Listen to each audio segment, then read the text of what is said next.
2004 ജൂണിൽ പഞ്ചാബിലെ പത്താൻകോട്ട് സാഹിബ് പ്രദേശത്ത് ഒരു കുടുംബം അപ്രതീക്ഷിതമായ കേസോടെയാണ് ഈ കഥ തുടങ്ങുന്നത്. കുൽവന്ത് സിംഗ് എന്ന വ്യക്തി കോടതിക്കടുത്ത് ഫോട്ടോസ്റ്റാറ്റ് കട നടത്തി വരികയായിരുന്നു.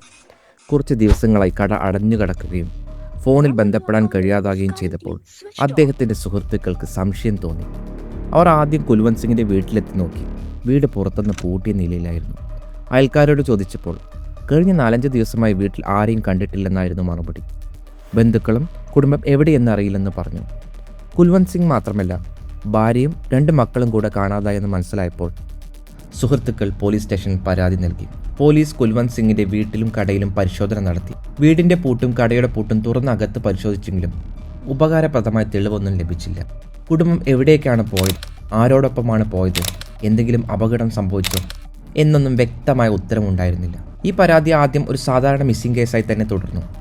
പക്ഷേ ഏകദേശം 11 ദിവസങ്ങൾക്ക് ശേഷം ഭയാനകമായ വഴിത്തിരിവിലെത്തി. സമീപത്തെ ഒരു കനാലിൽ ഒരു പുരുഷന്റെ മൃതദേഹം കണ്ടെത്തിയെന്ന വിവരം പോലീസ് സ്റ്റേഷനിൽ ലഭിച്ചു. മൃതദേഹം വളരെ അഴുകിയ നിലയിലായിരുന്നു. തിരിച്ചറിയാൻ ബുദ്ധിമുട്ടായിരുന്നു. എന്നാൽ വസ്ത്രങ്ങളും ശരീരഘടനയും അടിസ്ഥാനമാക്കി സുഹൃത്തുക്കൾ അത് കുൽവന്ത് സിംഗിന്റെ മൃതദേഹമാണെന്ന് സ്ഥിരീകരിച്ചു. ഇതോടെ ചോദ്യം മാറി. കുൽവന്ത് സിംഗ് മരിച്ചുവെങ്കിൽ ഭാര്യയും മക്കളും എവിടെ? പോലീസ്, ഫയർഫോഴ്സ്, നാട്ടുകാർ എന്നിവർ ചേർന്ന് കനാലിൽ വ്യാപകമായി തിരയാൻ തുടങ്ങി. കനാൽ വലുതും ഒഴുക്ക് ശക്തവുമായിരുന്നു. അതിനാൽ തിരച്ചിൽ എളുപ്പമായിരുന്നില്ല. 2 ദിവസത്തിന് ശേഷം കുൽവന്ത് സിംഗിന്റെ 13 വയസ്സുള്ള മകളുടെ മൃതദേഹം കണ്ടെത്തി.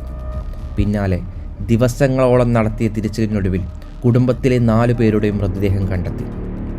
കുടുംബം മുഴുവൻ ഒരേ കനാലിൽ എങ്ങനെ എത്തി എന്നത് പോലീസിനും നാട്ടുകാർക്കും വലിയ സംശയമായി.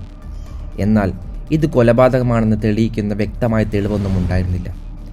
കേസ് വാർത്തകളിൽ ചർച്ചയായി. പിന്നീട് CBIക്ക് കൈമാറി. അവസാനം കുടുംബത്തിലെ ഒരാൾ കനാലിൽ വീണപ്പോൾ രക്ഷിക്കാൻ ശ്രമിച്ച് മറ്റുള്ളവരും വീണ് മരിച്ചു കാണുമെന്ന സാധ്യതയോടെ കേസ് ക്ലോസ് ചെയ്യുകയാണ് ഉണ്ടായത്. വർഷങ്ങൾ കടന്നുപോയി. ആളുകൾ ആ ദുരൂഹ മരണങ്ങൾ മറക്കുവാൻ തുടങ്ങി. 2014 മെയ് മാസത്തിൽ അതേ പ്രദേശത്തെ പോലീസ് സ്റ്റേഷനിൽ മറ്റൊരു ഫോൺ കോൾ എത്തി. അതേ കനാലിൽ നിന്ന് ഒരു സ്ത്രീയെ നാട്ടുകാർ രക്ഷപ്പെടുത്തിയെന്ന വിവരമായിരുന്നു അത്. സ്ത്രീയെ ആശുപത്രിയിലേക്ക് മാറ്റിയിരുന്നു. പോലീസ് ആശുപത്രിയിലെത്തിയപ്പോൾ ആ സ്ത്രീ ജീവനോടെ ഉണ്ടായിരുന്നു. പക്ഷേ ആദ്യം ബോധരഹിതയായിരുന്നു. ബോധം തിരിച്ചെത്തിയ ഉടനെ ആ സ്ത്രീ പോലീസിനോട് ചോദിച്ചത് കേട്ട് ഞെട്ടിപ്പോയി. എൻ്റെ കുടുംബാംഗങ്ങളെല്ലാവരെയും രക്ഷിച്ചോ? പോലീസ് കൂടുതൽ ചോദിച്ചപ്പോൾ സ്ത്രീയുടെ പേര് ജാസ്മിൻ ആണെന്നും അച്ഛൻ ഗുൽമേൽ സിംഗ് ആണെന്നും മനസ്സിലായി. അച്ഛൻ, അമ്മ, സഹോദരങ്ങൾ, കുട്ടികൾ എന്നിവരുൾപ്പെടെ കുടുംബത്തിലെ ആകെ 7 പേർ കനാലിൻ്റെ അരികിലുണ്ടായിരുന്നുവെന്ന് അവൾ പറഞ്ഞു. എല്ലാവരും കനാലിൽ വീണെന്നും താൻ മാത്രം എങ്ങനെയോ രക്ഷപ്പെട്ടതാണെന്നും അവൾ മൊഴി നൽകി. ജാസ്മിൻ്റെ മൊഴിപ്രകാരം ഖുശ്വന്തർ സിംഗ് എന്ന ഒരാൾ അവരുടെ കുടുംബത്തെ കനാലിൻ്റെ അരികിലേക്ക് വിളിച്ചു വരുത്തുകയായിരുന്നു. അദ്ദേഹം ഒരു പൂജാരി എന്ന നിലയിൽ പരിചിതനായിരുന്നു. കൂടാതെ ജാസ്മിൻ്റെ അച്ഛൻ്റെ സുഹൃത്തും. കുടുംബത്തിന് സമൃദ്ധിയും പ്രശ്നങ്ങളിൽ നിന്നും മോചനവും ലഭിക്കാൻ പ്രത്യേക പൂജ ചെയ്യണമെന്ന് പറഞ്ഞ് അദ്ദേഹം എല്ലാവരെയും കൊണ്ടുവന്നതാണ്. പൂജ കഴിഞ്ഞതിന് ശേഷം അദ്ദേഹം കുടുംബാംഗങ്ങൾക്ക് പ്രസാദം നൽകി. കുറച്ച് സമയത്തിന് ശേഷം അവർക്ക് മയക്കവും ബോധക്കുറവും അനുഭവപ്പെട്ടു. തുടർന്ന് കനാലിൻ്റെ വക്കിൽ നിന്ന് കണ്ണടച്ച് പ്രാർത്ഥിക്കണമെന്ന് ആവശ്യപ്പെട്ടു. എല്ലാവരും കണ്ണടച്ച് നിന്ന സമയത്ത് പിന്നിൽ നിന്ന് ആരോ തള്ളിയതായി അനുഭവപ്പെട്ടെന്ന് ജാസ്മിൻ പറഞ്ഞു. കണ്ണ് തുറന്നപ്പോൾ അവൾ കനാലിൽ വെള്ളത്തിൽ ഒഴുകിപ്പോകുകയായിരുന്നു. തൻ്റെ ജീവൻ രക്ഷിക്കാൻ പരിശ്രമിച്ച അവൾ കനാലിൻ്റെ അരികിലുള്ള ഒരു കൊമ്പിൽ പിടിക്കുകയായിരുന്നു. നാട്ടുകാർ കണ്ടതോടെ അവളെ പുറത്തെടുത്തു ആശുപത്രിയിലേക്ക് കൊണ്ടുപോയി. അവളുടെ മൊഴി കേട്ടപ്പോൾ പോലീസ് ഉടൻ തന്നെ കനാലിൽ തിരച്ചിൽ തുടങ്ങി. ജാസ്മിൻ പറഞ്ഞ വിവരങ്ങൾ അടിസ്ഥാനമാക്കി പോലീസ് ഖുശ്വന്തർ സിംഗിൻ്റെ വീട്ടിലെത്തി. അവിടെ അദ്ദേഹം കുടുംബത്തോടൊപ്പം സാധാരണ ജീവിതം നയിക്കുകയായിരുന്നു. ചോദ്യം ചെയ്തപ്പോൾ കുൽവന്ത് സിംഗ് കുടുംബത്തിനായി പൂജ നടത്തിയെന്നും പൂജ കഴിഞ്ഞ് പ്രസാദം നൽകി താൻ വീട്ടിലേക്ക് മടങ്ങിയെന്നും അദ്ദേഹം മറുപടി പറഞ്ഞു.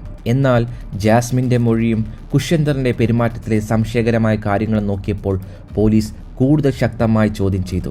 അവസാനം അദ്ദേഹം കുറ്റം സമ്മതിച്ചു. അദ്ദേഹം പറഞ്ഞതനുസരിച്ച് ഗുൽമേൽ സിംഗിന് സ്വത്ത് വിറ്റ് ലഭിച്ച പണം വീട്ടിൽ സൂക്ഷിച്ചിട്ടുണ്ടെന്നറിയാമായിരുന്നു. ആ പണം കൈക്കലാക്കാനായിരുന്നു പൂജയുടെ പേരിൽ കുടുംബത്തെ കനാലിൻ്റെ അരികിലേക്ക് കൂട്ടിക്കൊണ്ടുപോയത്. പ്രസാദത്തിൽ മയക്കുമരുന്ന് ചേർത്ത് ശേഷം ബോധം മങ്ങിയ നിലയിലാകുന്നവരെ കനാലിൻ്റെ വക്കിൽ നിർത്തി പിന്നിൽ നിന്ന് തള്ളി വെള്ളത്തിലാക്കി. അദ്ദേഹം കുറച്ചുനേരം അവിടെ തന്നെ കാത്തിരുന്നു. ആരെങ്കിലും രക്ഷപ്പെടുന്നുണ്ടോ എന്ന് നോക്കിയായിരുന്നു അത്. ജാസ്മിൻ എങ്ങനെ രക്ഷപ്പെട്ടു എന്നത് അദ്ദേഹത്തിനു തന്നെ വ്യക്തമല്ലെന്ന് പറഞ്ഞു. തുടർന്ന് കുടുംബത്തിൻ്റെ സാധനങ്ങളിൽ നിന്ന് വീട്ടുചാവി എടുത്തു ഗുൽമേൽ സിംഗ് വീട്ടിലെത്തി പണം കവർന്നുവെന്നും അദ്ദേഹം സമ്മതിച്ചു. ഈ സമ്മതം പോലീസിനെ ഞെട്ടിച്ചു. ഒരൊറ്റ സംഭവത്തിൽ 6 പേർ കൊല്ലപ്പെട്ടു. 7ാമത്തെ ആളായ ജാസ്മിൻ ഭാഗ്യം കൊണ്ട് രക്ഷപ്പെട്ടു. എന്നാൽ അന്വേഷണ ഉദ്യോഗസ്ഥർക്ക് മറ്റൊരു സംശയം തോന്നി. ഖുശ്വന്തർ സിംഗ് ഇതുപോലൊരു കുറ്റകൃത്യം ആദ്യമായല്ല ചെയ്യുന്നതെന്ന് അദ്ദേഹത്തിൻ്റെ പെരുമാറ്റത്തിൽ നിന്ന് വ്യക്തമായിരുന്നു. അതിനാൽ പഴയ വർഷങ്ങളിൽ കനാൽ, കുളം, കിണർ തുടങ്ങിയ ജലാശയത്തിൽ വീണ് മരിച്ച കേസുകൾ വീണ്ടും പരിശോധിച്ചു. അപ്പോഴാണ് 2004 കുൽവന്ത് സിംഗ് കുടുംബത്തിൻ്റെ കേസ് വീണ്ടും ശ്രദ്ധയിൽപ്പെട്ടത്. CBI വരെ അന്വേഷിച്ചിട്ടും ഉറപ്പുള്ള ഉത്തരം കിട്ടാത്ത അതേ കേസ്. പോലീസ് കുൽവന്ത് സിംഗിൻ്റെയും ഖുശ്വന്തർ സിംഗിൻ്റെയും ബന്ധം അന്വേഷിച്ചു. കുൽവന്ത് സിംഗിൻ്റെ സുഹൃത്തുക്കളോട് ചോദിച്ചപ്പോൾ ഖുശ്വന്തർ സിംഗ് കുൽവന്ത് സിംഗിൻ്റെ ഫോട്ടോസ് കടയിൽ ഇടയ്ക്കിടെ വരാറുണ്ടെന്ന് മനസ്സിലായി. ഇതോടെ സംശയം ശക്തമായി. വീണ്ടും ചോദ്യം ചെയ്തപ്പോൾ ഖുശ്വന്തർ സിംഗ് 2004 കൊലപാതകങ്ങളും സമ്മതിച്ചു. കുൽവന്ത് സിംഗ് സ്വത്ത് വിറ്റ് ലഭിച്ച വലിയ തുക കൈവശമുണ്ടെന്നറിഞ്ഞതിനെ തുടർന്ന് അതേ തന്ത്രം ഉപയോഗിച്ചുവെന്നാണ് മൊഴി. പൂജയുടെയും പ്രസാദത്തിൻ്റെയും പേരിൽ വിശ്വാസം നേടി കുടുംബത്തെ കനാലിൻ്റെ അരികിലേക്ക് കൊണ്ടുപോയി. മയക്കുമരുന്ന് കലർത്തിയ പ്രസാദം നൽകി ശേഷം വെള്ളത്തിലേക്ക് തള്ളിയെന്നായിരുന്നു അദ്ദേഹം നൽകിയ മൊഴി. തുടർന്ന് വീട്ടുചാവി എടുത്ത് കുൽവന്ത് സിംഗിൻ്റെ വീട്ടിൽ ചെന്നു പണം എടുത്തു സ്ഥലം വിട്ടു എന്നാണ് അദ്ദേഹം വ്യക്തമാക്കിയത്. ഇങ്ങനെ 2 കുടുംബങ്ങളിലായി 10 പേരുടെ മരണത്തിന് പിന്നിൽ ഖുശ്വന്തർ സിംഗ് ആണെന്ന് പോലീസ് കണ്ടെത്തി. 2004 4 കൊലപാതകങ്ങളും 2014 6 കൊലപാതകങ്ങളും ചേർന്ന് അദ്ദേഹത്തിൻ്റെ കുറ്റകൃത്യങ്ങളുടെ യഥാർത്ഥ രൂപം പുറത്തു വന്നത് 10 കൊലപാതകങ്ങളാണെങ്കിലും ഇതേ രീതിയിൽ മറ്റിടങ്ങളിലും കുറ്റകൃത്യങ്ങൾ നടന്നിട്ടുണ്ടോ എന്ന് സംശയമായി അന്വേഷണം തുടരുന്നു. 2018 മൊഹാലി കോടതി ഖുശ്വന്തർ സിംഗിനെ വധശിക്ഷ വിധിച്ചു.